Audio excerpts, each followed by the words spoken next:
PM Kisan সন্মান নিধি আঁচনি number কিস্তিৰ পইচা এইটো কাৰণে এতিয়া সকলো ৱেইট কৰি আছে।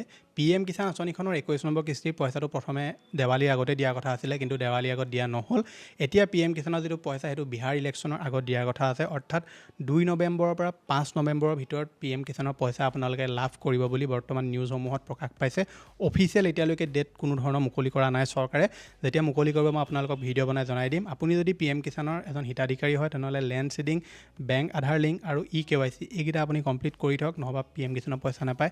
নতুন যদি আপুনি বেনিফিচিয়াৰী হয় তেনেকুৱা ক্ষেত্ৰতো KYC, বেংক আধাৰ লিংক আৰু লেণ্ড চিডিং এইকেইটা আপোনাৰ হৈ আছে নে নাই হোৱা আপোনালোকে গৈ মেলি যিটো ষ্টেটাছ চেক আছে সেইটো আপোনালোকে চাবগৈ। যিটো PM কিষাণৰ অফিচিয়েল ৱেবছাইটত গৈ বেনিফিচিয়াৰী ষ্টেটাছ চেক অপশ্যনটোত যাব, ৰেজিষ্ট্ৰেশ্যন নম্বৰ আৰু কেপচা ফিল কৰি OTP এণ্টাৰ কৰি আপোনালোকে সেইসমূহ বস্তু চাব পাৰে। গতিকে PM কিষাণত যদি আপুনি এজন হিতাধিকাৰী হয় তেনেহ'লে আমাৰ চেনেলটো ছাবস্ক্ৰাইব কৰি লওক, কাৰণ যেতিয়াই PM কিষাণৰ 21 নম্বৰ কিস্তিৰ ডেট এনাউন্সমেণ্ট হয় প্ৰথমে আপুনি আমাৰ চেনেলতে লাভ কৰিব।